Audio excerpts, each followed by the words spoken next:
amma eebbisaan suni barsiisaa yuunivarsiitii ture. Beekumsaan isin caalaa, afaaniin isin caalaa, leenjii waraanaatiinis dhimma siyaasaanittiinis Jaalmarroo dachaa 3-4 caala jechuudha. Baariidha jechuu danda'ama. Rakkoo Oromoo sirriitti nama hubatee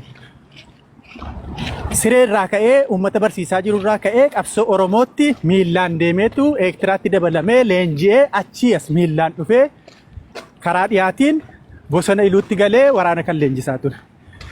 Waraana diinaatiin hin duune. Harka marrootiin du'e.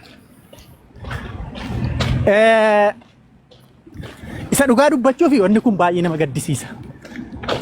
Har'as waraanni giddugaleessaa kan inni akka kanatti wareega kana kaffale. Itti dabala kanumatti fufiite la waan beektu qabda.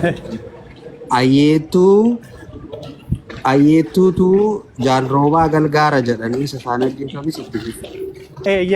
Inni sun sirri guutummaadhumatti harka jira sunis illee sirriidha. Namoonni adiin kun namni tokko tokko kan gaaffii wayii dhuga gaafatanii yeroo 8 gaaffii wal fakkaatu na gaafate namni yoo jarate mallas fa'aa wajjin yeroo 10-15 wal arge namni mootummoota abbaa barbaadee torbee gidduutti yookiin 14 torban tokko gidduutti 14 gidduutti arguu danda'u wanni ta'uu qabu. Jarri kun yoo qabsoo Oromoo sirriitti wal dhaanuu barbaadan qaama kana hunda kana hojjete namoota muraasa waan ta'eef maqaa isaanis nan beeka. Akkaawuntii maallaqni irra galetti sirriitti funaanuu dandeenya. Eessatti mariiwwan kun ta'es hin beekna. Bakkoota waan hundayyuu waan utuun saaxilamin yoo qabsoo Oromoo gargaaruu barbaadan riizaayin godhanii keessaa ba'an. Ta'uu baannaan immoo akkanatti namoota goota qofaa ejjennoo itti fudhachiisaa itti fufuun kuni namnu fira qabachi keessaa. So ejjennoo fudhachuu barbaachisa taanaan rakkina biraadha. Walitti deebina taanaan walitti deebi'uudha malee waggaa meeqa jiraata. Garuu qabsoo Oromoo kana yoo milkaa'uu akka barbaadamu yoo ta'e jarri kun riizaayin godhanii ijoolleen wala hooggantu qabsoo Oromoo keessaa ba'anii daarii ta'anii akka dhala Oromoo tokkootti akka dhala namaa tokkootti kun galata nu biraa qabanii sakaraan imala isaaniitti afuufan.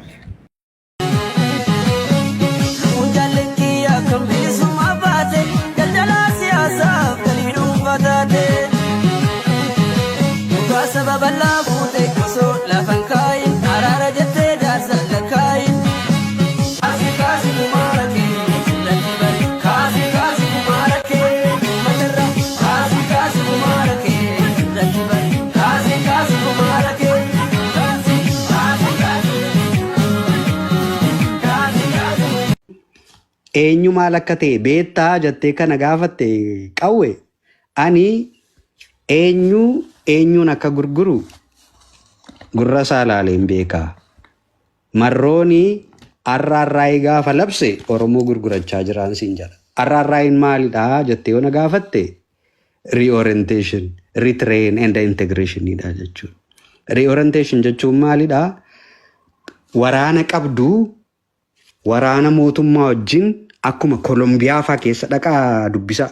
Akka Kolombiyaa fa'aa keessatti, akka Vietnam fa'aa keessatti, sana booda immoo South Africa the first phase South Africa fa'aa keessatti akka hojjetame sana arraayii warrayyuu Nelson Mandela fa'aa ala ture sana wajjin akka isaan itti reorient, retrain and integrate godhan sanaanii Abiy Ahmed wajjin araaramnaa siin jechaa jiru qawwe yoon beektu ta'e. Ati walabummaa Oromoon amana yoo jette Itoophiyaatti si gassaa jiru jarri kuni. Sun immoo anaaf fudhatama hin qabu. Arraarraayinis DDRinis is like harka laachuudha. Oromoon harka laata yoo ta'e dallaalummaa marroo fi dallaalummaa jireenyaa guddataa hin barbaachisu. Including Ejerso.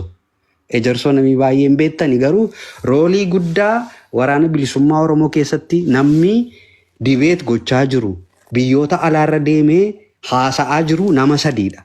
Tokko Marroo Dirribaa jedhama, bilbilaan haasa'aa. Lammata jireenyaa guddataa jedhama, biyyoota ollaarraa Noorweey fa'aa dabalatee fi warra akka Jibuutii, Saawus Sudaan iddoota adda addaa deemee nama haasa'u. Ka sadaffaa Ejersoo nama jedhamu, Warquu jedhama maqaan isaanii, maqaa abbaa isaarraa hin fadheera. Garuu Ejersoo maqaa qabsoo Ejersoo jedhamuun beekama.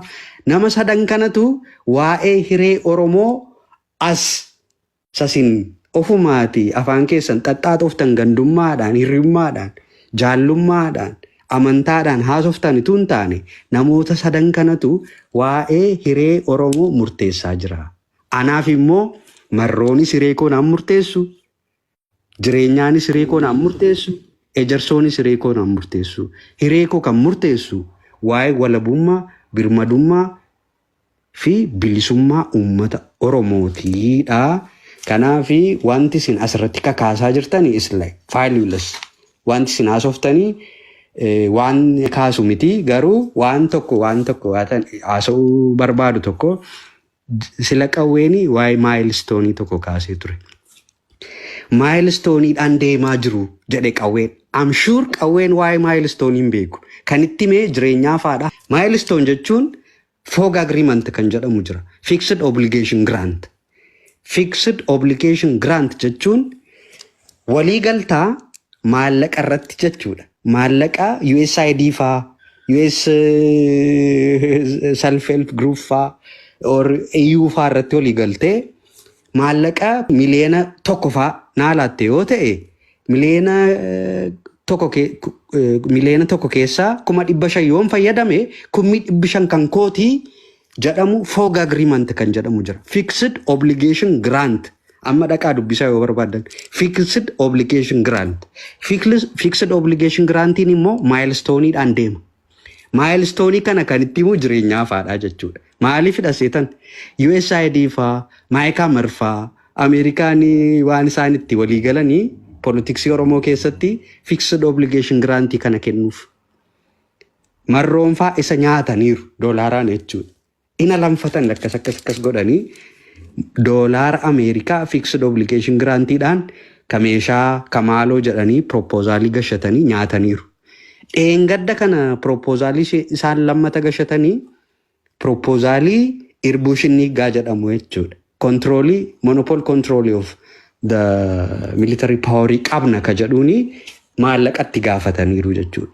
Kanaafi kaleessas dheengaddas kan isaan ijoollee giddu galaa kibbaarratti ololsiisanis ajjeesanis ittiin maallaqa argatu at the end of the day dibeetii fi waliigaltee araaraa deemu keessatti marroo fi jireenyaan significant feature akka isaan ta'an barbaadu jechuudha.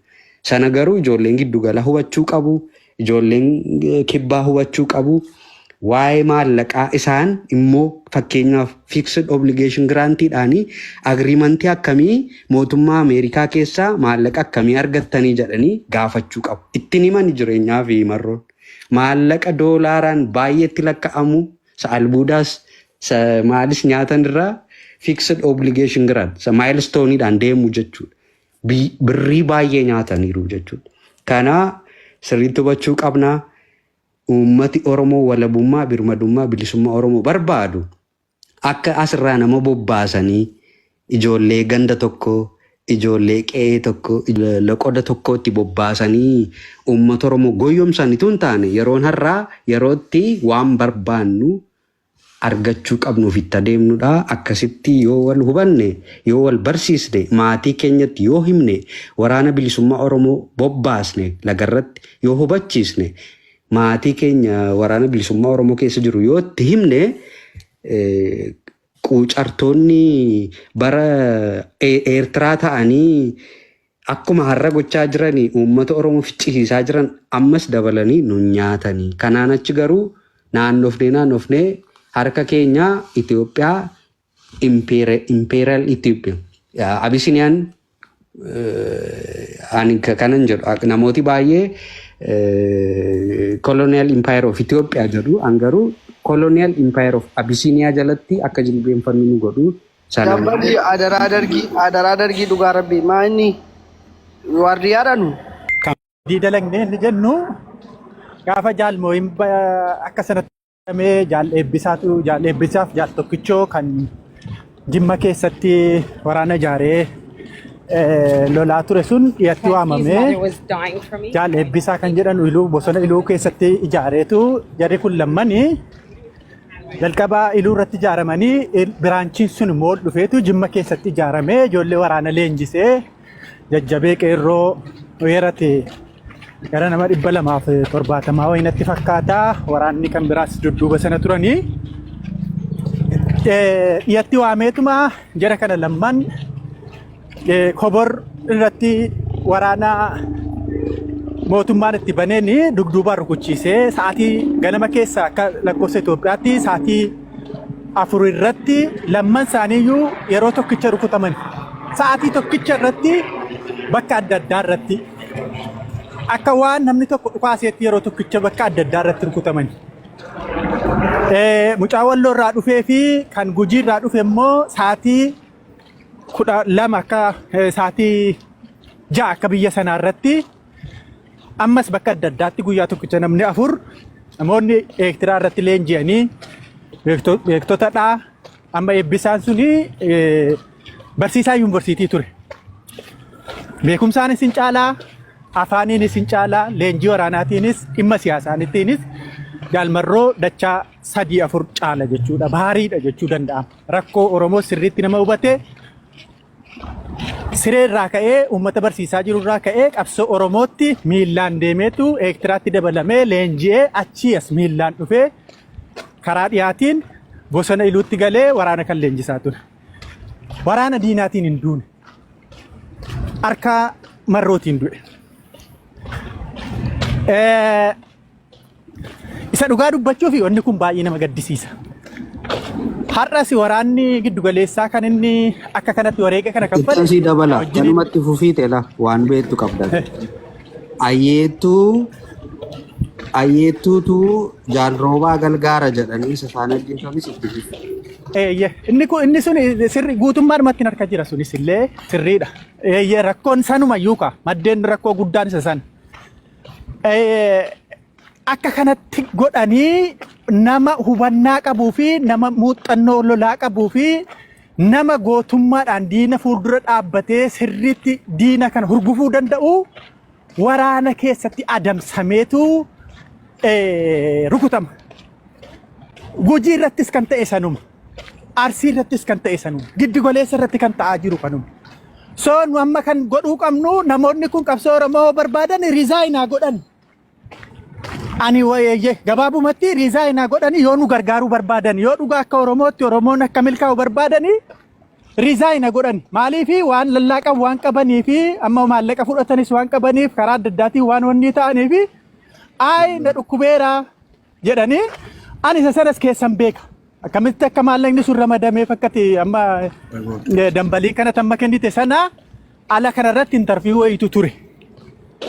Gaafa intarviin sun turu barattoota namoota muraasaa fi haaluma qabsoo ture sana keessatti waamanii namoonni adiin kun namni tokko kan gaaffii wayii gaafatanii itti dhiyeenyumatti mootummaa sanatti dhiyeenya qabanii bakka wayitti nu gaafatanii akka waan daqiiqaa 15 wayii nu haasofsiisuuf nu waamanii ka'anii gara sa'aatii 2 wajjin mari'atanii adda baane.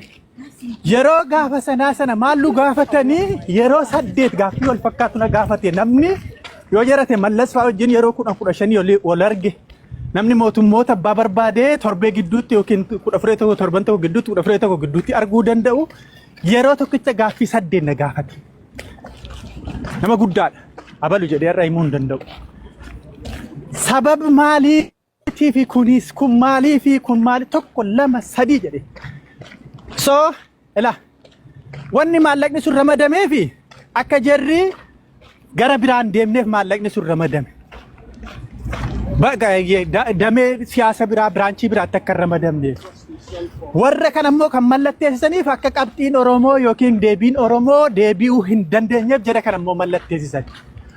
Mootummaa ammoo dirqisiisanii akka karaa gar tokkootti dhufu godhan. Wanni ta'uu qabu. Jarri kun yoo qabsoo Oromoo sirriitti wal'aanuu barbaadan qaama kana hunda kana hojjete namoota muraasa waan ta'eef maqaa isaanis nan beeka. Akkaawuntii maallaqni irra galetti sirriitti funaanuu dandeenya. Eessatti mariiwwan kun ta'es hin beekna. Bakkoota waan hundayyuu waan utuun saaxilamin yoo qabsoo Oromoo gargaaruu barbaadan riizaayin godhanii keessaa ba'an. Ta'uu baannaan immoo akkanatti namoota goota qofaa ejjennoo itti fudhachiisaa itti fufuun kuni namnu fira qabachi keessa. So ejjennoo fudhachuu barbaachisa taanaan rakkina biraadha.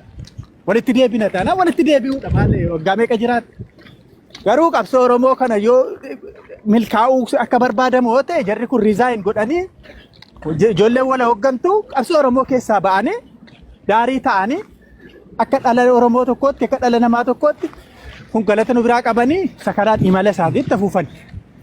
Kanaaf karaa nu qabsoo Oromoo gargaaran keessa siin jiranii wannoonni gurguddaan badiin gurguddaan dalagameera mallattooleen adda addaa mallattaa'emeera maallaqni adda addaa irratti ramadameera. Jarri kun qabsoo Oromoo milkeessuufis hin deeman. Of gowwoomsuun qabu Oromoon gadi ba'ee fuuldura dhaabbachuu danda'u nurra jira. Isii kana jala murtanii beekuu qabdan. Yoo ta'uu baattan immoo ani waan beeknu gadi baafnee wal firfisuu danda'uu qaba. Akka isaan gadi ba'anii interviyuu tokko illee goone miidiyaa kamirratti illee dhiyaanne dura dhaabbachuu dandeenya. Qabxii wajjin ragaa wajjin waan jiru wajjin. Kanuman jedhaa baay'ee dubbachuu hin barbaadu.